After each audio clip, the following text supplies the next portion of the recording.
Okay, dadiagnose natin low power Toyota Innova 2015. Tignan nyo yung RPM, yung speedometer, RPM at speedometer. Lagay ko na sa primera, kahit primera lang. Clutch pa, tanggal, bante. Tignan yung RPM, hindi pa rin kami umuusod, oh. Yan, Honda. Sliding na yung clutch. Yan, low power Toyota Innova. Testing natin sa packet. Okay, packet tayo. Ito yung saan packet yan. Okay, segunda. Segunda. Yan yung RPM.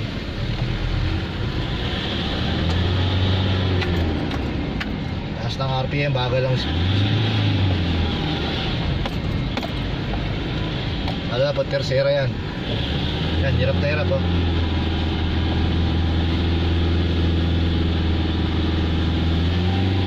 Segunda. Talagang sliding na, tumudulas na. Tignan yung RPM saka yung speedometer. Ang kasado pa.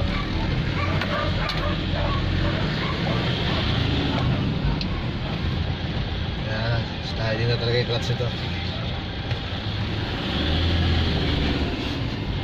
Nakatungal na yung makina, bagal ang speed.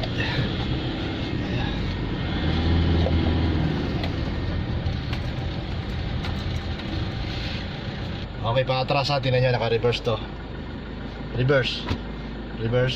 Tinan nyo doon, kahit reverse. Tinan yung RPM, taas. Di pa rin numuusad yung sasakyan. Yan, makatungan lang. Primera natin, kahit primera, bakit tayo ulit? Makatungan lang, alam mo ng sliding. Segunda.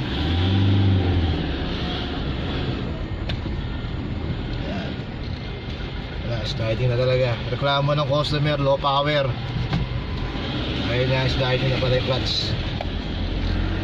Mababa natin yung clutch lining, clutch assembly, lahat kapalitan natin. Confirm na to na sliding yung clutch, cause ng low power. Yun lang. Toyota Innova 2015 model, manual transmission. Ito mo na. Okay, akit tayo. Primera muna, sabi segunda. Tingnan nyo RPM.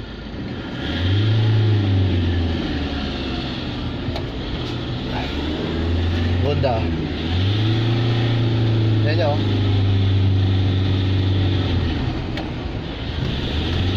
Segunda yan. Wala, sliding na talaga.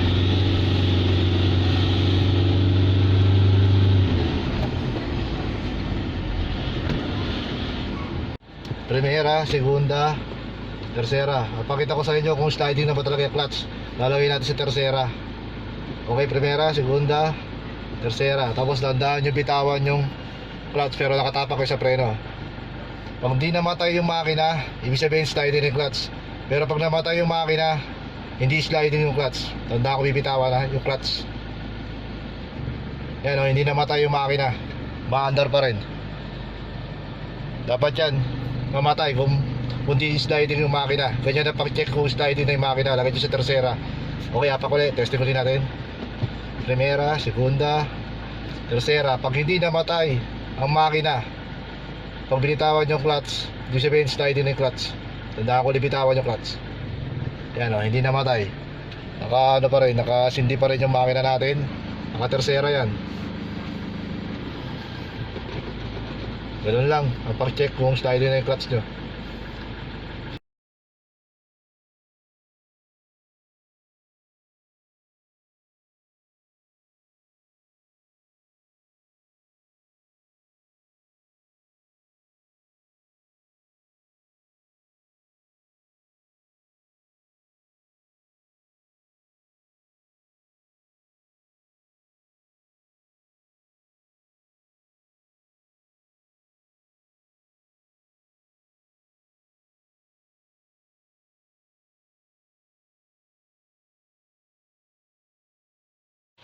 Okay, papalitan natin to.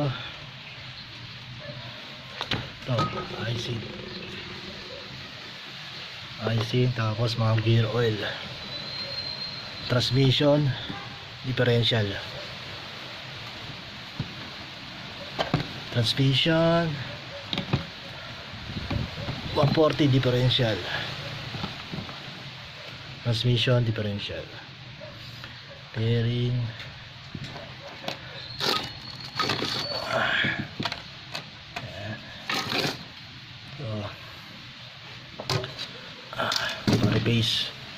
repace yung flywheel. Punasan pa to.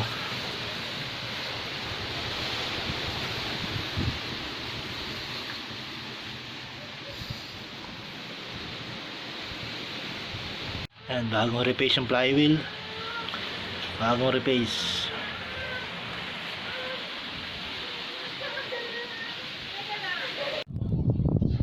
Nakakabit na yung transmission.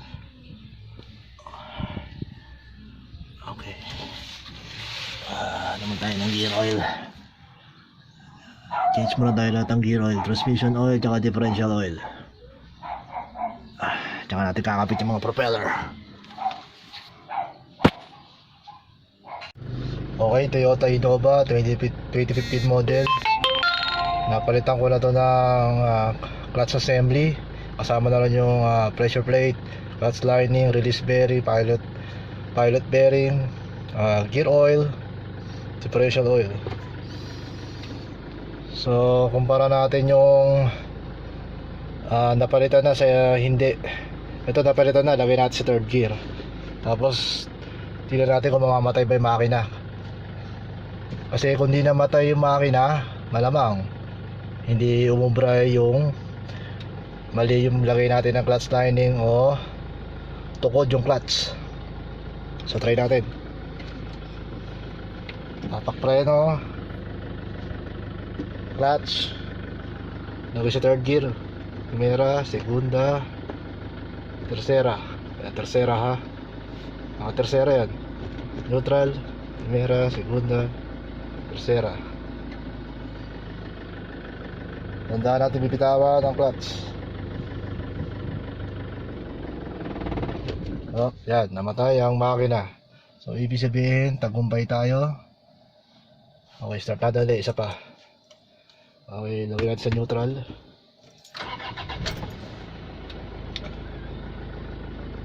Okay, lagay ulit sa tercera. Tingnan nyo ulit yung clutch. Tandaan ko bibitawan yung clutch. Yan o, namatay. So yan po ang pagkakaiba ng maayos na clutch lining sa hindi maayos na clutch lining. Pag namatay po sa tercera ang inyong makina, dahan-dahan yung binibitawan yung clutch pedal, ibig sabihin okay pa ang inyong clutch lining. Pero kung hindi namatay, pudpud na ang inyong clutch lining at kailangan na palitan. Ilo lang po ang pag-check nyan pag clutch lining ang problem. Toyota Innova 2015. Thank you. Okay, tercera.